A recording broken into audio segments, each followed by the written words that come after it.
À chaque fois, ce genre de vidéo est vraiment fatidique. Salut à tous, ici Reg, bienvenue dans la vidéo où je vais critiquer la saison 3 partie 1 de The Witcher par rapport au livre. Vous le savez, j'ai fait une vidéo récemment critique de la série mais sans parler des livres. Je voulais vraiment séparer la série en soi et les livres. Vous le savez, j'ai lu les livres, c'est mon univers préféré, je vais pas vous refaire le topo à chaque fois. Et cette fois-ci, j'ai envie de critiquer la série par rapport aux différences avec les livres, mais aussi par rapport aux points communs évidemment, et vous expliquer pourquoi cette saison 3 partie 1 respecte ou pas les livres. Évidemment, je vais spoiler le livre jusqu'au moment où la série est arrivée dans les livres. Je vais pas spoiler ce qui se passe après dans les livres. Je vais pas vous dire les gros trucs par la suite parce que ça serait en soi vous spoiler la série. Du coup, c'est pas le but. Là, c'est pour les gens qui n'ont pas forcément lu les livres ou qui n'ont pas envie de les lire, même si je vous incite à les lire évidemment, qui sont curieux, ont envie d'avoir les différences. Ou alors pour les gens qui ont lu les livres, vous pouvez aussi m'aider à compléter cette vidéo. Alors, il faut savoir que la saison 3 partie 1 et surtout la saison 3 de manière générale est majoritairement adaptée du Temps du Mépris. Mais ce qui est intéressant aussi, c'est qu'il y a pas mal de choses qui viennent du livre précédent, Le Sang des Elfes, qui sont aussi adaptées dans cette saison, qui est assez hypocrite d'après moi parce que les scénaristes lors de la saison 2 avaient dit un truc assez intéressant. Ils avaient dit on ne pouvait pas adapter Le Sang des Elfes car le livre était trop chiant pour une série. Et là, ils ont pris tellement de trucs du Sang des Elfes que tu dis non mais attends, vous foutez de la gueule de qui? Vous auriez clairement pu prendre plus de choses du Sang des Elfes et le mettre dans la saison 2 au lieu d'inventer plein de choses de la saison 2. Parce que oui, la saison 2 était clairement une trahison par rapport au livre et avait inventé énormément de choses. Vraiment beaucoup, tellement au point de changer des intrigues de manière assez fondamentale. Tellement qu'ils ont carrément corrigé les erreurs de la saison 2, ou en tout cas ils ont essayé mais c'était mal exécuté, parce qu'ils ont compris qu'ils ont fait n'importe quoi. Oui, parce que la saison 2, pour les gens qui avaient lu les livres, c'était une énorme trahison et ça n'avait plus aucun sens. Un truc intéressant quand même, il faut rappeler, c'est que les livres sont slaves, du coup évidemment c'est Andrzej Sapkowski qui les a écrits, un polonais, et la série n'a plus rien de slave. La saison 1 encore, j'aurais dit ok, il y a quelques trucs slaves et intéressants. La saison 2 et 3, il n'y a plus rien de slave, c'est américanisé à fond par Netflix et ça se ressent. Et ça pour moi en soi c'est un défaut. Et juste pour ceux qui se demandent, oui, il y a une raison dans le lore et dans les livres qui peut faire qu'Henry Cavill sera remplacé par Liam Hemsworth, tout en gardant une certaine cohérence scénaristique. Évidemment, là, je ne vous en parlerai pas. Pourquoi je vous en parlerai pas? Parce que ça serait évidemment vous spoiler la suite des livres. Et surtout la fin de la saison 3. Alors, juste en termes d'ambiance, est-ce que la saison respecte bien l'ambiance des livres? Je trouve que plutôt oui. Alors, c'est mal exécuté, d'accord? Et plutôt mal fait. Mais ils ont compris l'ambiance familiale de la série, en tout cas la thématique. Ils ont compris qu'il y avait une histoire de conspiration, de complot et que c'était lié à une intrigue politique. Donc, au moins, ils ont compris un peu c'était quoi la cible du livre et ils ont essayé de faire ça dans la saison 3. Alors, évidemment, si vous avez vu ma critique, vous savez ce que j'en pense. Mais en tout cas, ils ont compris un peu c'était quoi le but du livre. Ils sont pas à côté de la plaque comme la saison 2. Évidemment, les deux grosses choses qu'il fallait rattraper, c'était Yennefer qui décide de sacrifier Ciri dans la saison 2 pour récupérer ses pouvoirs. Yennefer des livres n'aurait jamais de la vie fait ça, quoi. Jamais, jamais. Là, ils ont essayé de le justifier, mais encore une fois, je trouve que c'est mal fait parce qu'elle est pardonnée trop rapidement. Et dans la saison 2, ils ont vraiment amplifié la volonté de génocide de Francesca qui est présente dans les livres, mais là, elle est encore plus exacerbée dans la série. Ce qui est pas très grave. Moi, si la série fait des choses qui sont cohérentes avec le livre, mais qui sont pas exactement les mêmes choses que dans les livres, ça ne me dérange pas. Faut juste garder la cohérence par rapport au personnage, par rapport à l'histoire. Là où Yennefer n'a pas été respectée, Francesca, en soi, même si c'est exagéré, même si on la voit pas vraiment en tant que mage, même si elle se fait battre facilement dans cette saison 3 au début, au moins en termes de motivation, je trouve que c'est pas vraiment à côté de la plaque, ce qui en soi est une bonne chose. Parce que la motivation des elfes, c'est de se venger du génocide, c'est de se venger de la politique qui est menée par Nilfgaard. Il y a des choses qui ont été ajoutées sans raison, je trouve, dans la saison, comme le personnage de Robbie Amell, Galatine, qui n'existe pas dans les livres, et surtout qui ne sert à rien. C'est pour montrer un peu que les Scoia'tael ont des problèmes internes, mais je trouve que c'est vraiment mal développé et il se fait tuer très rapidement, donc ça n'avait aucun intérêt. Mais au moins, ça montre que les Scoia'tael sont un groupe qui divise un petit peu même au sein du groupe, et ça, c'est plus ou moins cohérent avec les livres, et ils vont vraiment avoir une importance capitale dans le reste de la saison normalement, et ils sont aussi une sorte d'unité politique au sein de la saison. Ça, c'est fait d'une manière assez fidèle, je dirais, même si c'est pas exactement comme ça dans les livres, et c'est pas très grave. La majorité des mages qui sont présents dans cette saison sont quasiment les mêmes que dans les livres, avec des intrigues similaires aussi, du coup il n'y a pas trop de grosses différences. Je suis toujours pas fan du casting de Fringilla et de Keira Metz pour des raisons qui ont lieu après dans la série. Je ne vois pas les choses arriver vu le casting et surtout vu l'intrigue de ces deux personnages-là. Ces deux personnages-là n'ont pas du tout la même intrigue dans les livres et c'est juste inventé par Netflix qui je trouve est problématique et je ne vois pas comment ça peut fonctionner pour le reste de la série. Après ils ont en effet intégré les différents royaumes, que ce soit Nilfgaard, que ce soit le royaume de Redania et les autres, ils en parlent un petit peu. On parle du fait qu'il y a beaucoup d'espions et des choses comme ça. Je trouve que ça, au moins, ils en parlent sans forcément extrêmement bien respecter les livres, mais c'est cohérent avec ce que les livres voulaient dire et c'est pas trop mauvais. Alors évidemment, en termes de monstres, c'est vrai que dans les livres, il y a beaucoup moins de monstres, il y a beaucoup moins d'action. Il y a quelques passages avec des monstres, comme la fameuse Wyvern. Ça, c'est un passage qui existe en effet dans le livre. C'est pas exactement fait de la même manière, mais le passage existe. C'est le design des monstres qui n'a rien à voir avec les livres et qui n'a rien à voir avec le folklore slave et central-européen de manière générale, ce qui pour moi est une vraie tragédie. Les monstres dans The Witcher ont toujours été catastrophiques, je trouve, dans la série d'un point de de vue du design, de la direction artistique. Ils rajoutent de l'action parce que c'est une série et je trouve ça ok, c'est pas très grave. Ils ont même rajouté une scène d'action du sang des elfes dans l'épisode 4, même si c'est pas exactement la même manière, parce qu'ils voulaient une scène d'action. Et ça me dérange pas, voilà, s'ils prennent des scènes d'action de différents livres pour les ajouter pour avoir de l'action parce que c'est une série, moi ce qui me dérange, c'est le design des monstres et c'est la manière dont la scène était filmée, mais ça c'est un autre débat. Mais en effet, la créature dégueulasse d'expérimentation est plus ou moins adaptée des livres, dans le sens où oui, on sait qu'il y a des expérimentations qui sont faites, mais ça ressemblait pas à ça quoi. Enfin, ça c'est dégueulasse, soyons honnêtes. D'un point de vue artistique, ça n'a rien à foutre dans The Witcher. Et c'est clairement pas dans les livres. Il y a une certaine scène avec de la drogue par exemple. Alors oui, il faut savoir que cette scène-là, je crois, n'est pas dans les livres, mais il y a pas mal d'usage de drogue dans les livres. Et du coup, qu'ils mettent cette scène-là, pour moi, me dérange pas beaucoup parce que ça change pas vraiment l'intrigue. Pareil pour l'alcool, les personnages consomment littéralement souvent de l'alcool. Donc qu'ils rajoutent des scènes par rapport à ça, si c'est cohérent à l'ambiance des livres, encore une fois, c'est ok. Les lieux sont pris des livres, hein, que ce soit Gorsvellen, Taned, Dol Blatana, ils en parlent et c'est quasiment les mêmes. Et je trouve que le design à chaque fois est ok.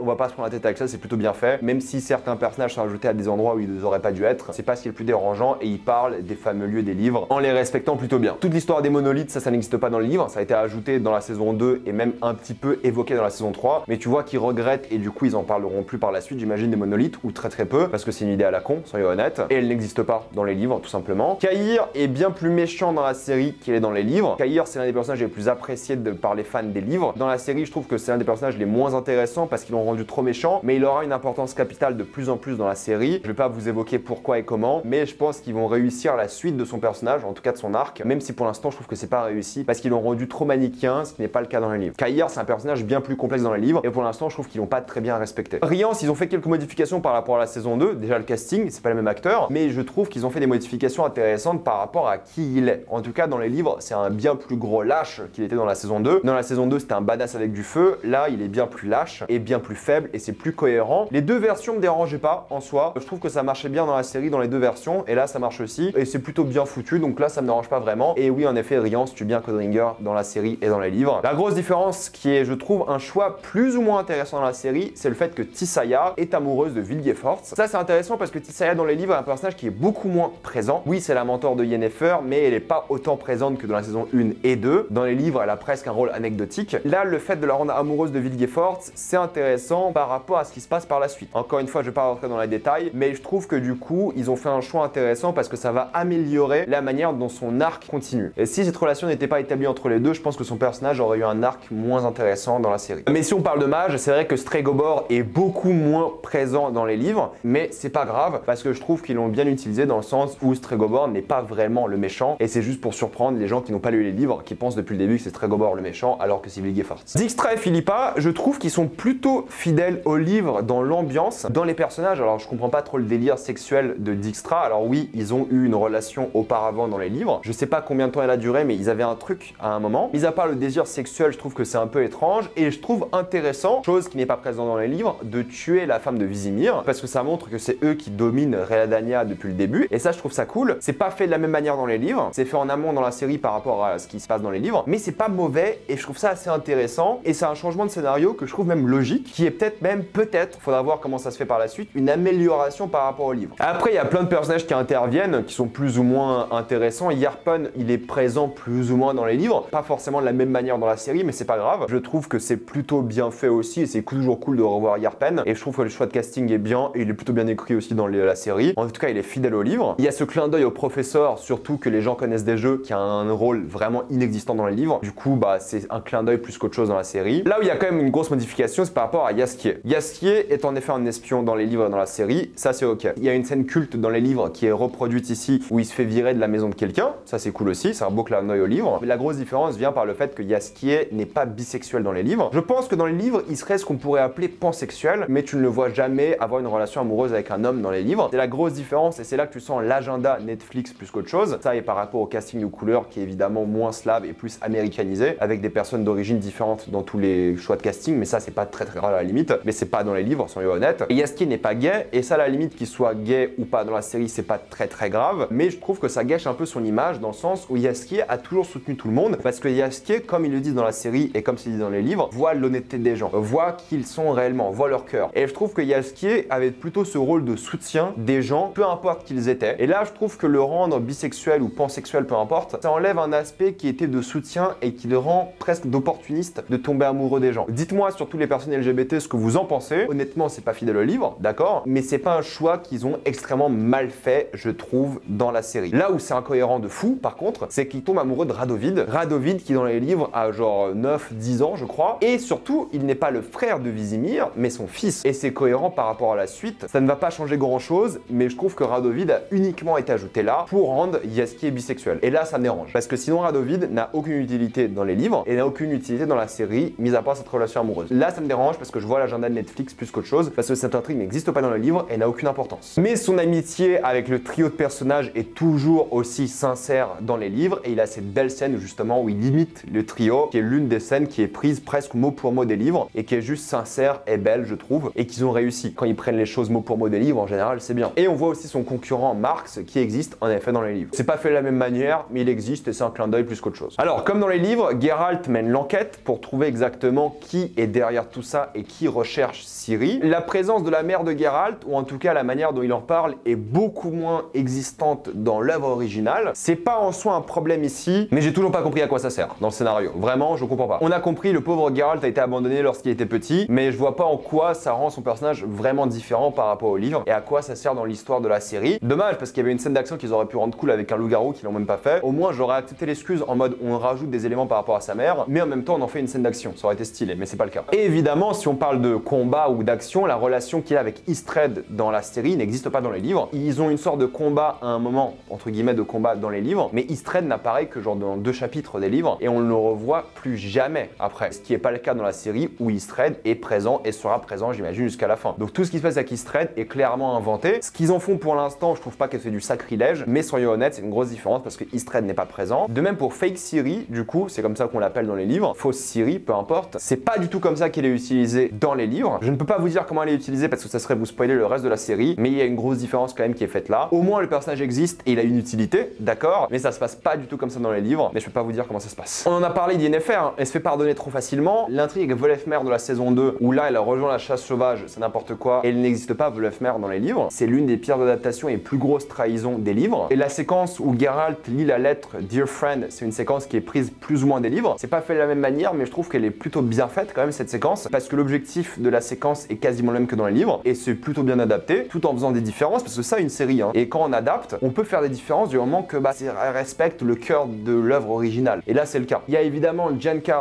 qui est présent dans les livres de la même manière que dans la série. Yennefer qui va demander des sous. Il y a cette séquence qui est un peu mal faite, je trouve, par rapport à Ciri, où Yennefer la traite de Ugly One, qui est certes un truc qui vient des livres, mais dans les livres, il appelle constamment Ugly One, et ça fait partie de leur relation qui est bien plus évoluée dans les livres, parce que oui, dans les livres, Yennefer et Ciri passent énormément de temps ensemble, chose qui est rapidement évoquée dans le début de la saison 3, alors que dans les livres, elles passent beaucoup de temps ensemble. Yennefer veut que Ciri soit Tanned pour qu'elle devienne une magicienne. D'ailleurs, c'est Tissaia qui tombe dans les livres sur Ciri, et il y a toute cette histoire de Elder Blood qui est expliquée à Tissaia. Elle comprend un peu l'importance de Ciri. Ciri qui a grandi et qui est plus forte, ça c'est logique et c'est complètement cohérent par rapport au livre. Elle est troublée par rapport à ses visions et ses pouvoirs, de même que dans les livres. Fabio est présent, la Wyvern est présente aussi, quasiment de la même manière, avec quelques petites modifications tout de même. La chasse sauvage est présente aussi, mais c'est moins offensif que dans la série aujourd'hui. La chasse sauvage demande à Ciri de les rejoindre, et c'est Yen qui intervient, contrairement à ce qui se passe dans la série, pour les dissuader. Et on voit aussi l'apparition de Missel, qui fait partie des rats des livres. C'est une sorte d'organisation dont je ne vous dirai pas trop de détails parce que ça serait vous spoiler. Et donc le spin-off sera fait sur ce personnage-là qu'on voit brièvement. Et c'est un personnage avec lequel Ciri va avoir une sorte de relation. Je vous dirai pas de quelle nature, mais ce personnage va revenir plus tard. Donc Ciri, c'est pas si mal fait que ça, je trouve. Il y a même d'ailleurs un gros clin d'œil à ce qui se passe par la suite à Ciri avec cette scène où elle fait du patin à glace. Et on mentionne même l'un des personnages les plus mémorables de la série, Léo Bonnard. Mais comme vous l'avez compris, la majorité de l'histoire se passe dans les livres aussi à Tanned, lors de ce moment conclave des magiciens. Alors il faut savoir que Geralt et Yen passent beaucoup de temps, comme on le voit dans la série, dans le lit, à avoir un moment assez intime, mais même en amont, à discuter de ce qui va se passer. Donc ils sont aussi organisés, comme on le voit dans la série. Donc ça c'est plutôt bien. Ils étaient prêts à ce moment-là. Comme dans la série, Geralt rencontre beaucoup de mages à ce moment-là. Il discute avec beaucoup de mages et il essaie d'avoir de l'information, comme il fait dans la série. Du coup, c'est plutôt bien adapté. Mais la grosse discussion qu'il a, c'est avec Vilgefortz, chose qui a été un peu omise dans la série et c'est un peu dommage. Geralt et Vilgefortz discutent beaucoup durant ce moment des livres, où on apprend beaucoup sur le passé de Vilgefortz. Vilgefortz a grandi avec des druides et il fait ce parallèle entre lui et Geralt, parce que Vilgefortz et Geralt sont très similaires, deux orphelins qui ont appris à être ou un sorceleur ou un magicien, et Vilgefortz demande même à Geralt de le rejoindre, comme dans les livres et comme dans la série, et de même devenir un mage. C'est à ce moment-là aussi que Dijkstra demande à Geralt de le rejoindre, et il refuse évidemment dans les deux cas en évoquant encore une fois la neutralité. Il sait ce qui va se passer passer dans les livres et il sait aussi ce qui va se passer dans la série. Du coup, la neutralité est organisée et prévue depuis le début. Il sait que quelque chose de mal se prépare. Ciri n'est pas présente à Tanned lorsque ce qui se passe. Elle s'échappe à un moment via un portail et fait autre chose. J'en parlerai quand la saison 3 se terminera. Malheureusement, comme la saison 3 partie 1, je dois m'arrêter ici. Vous l'avez vu, cette saison 3 partie 1 a beaucoup moins de différence avec les livres et elle respecte beaucoup mieux les livres. Malheureusement, là où je trouve que c'est problématique, c'est que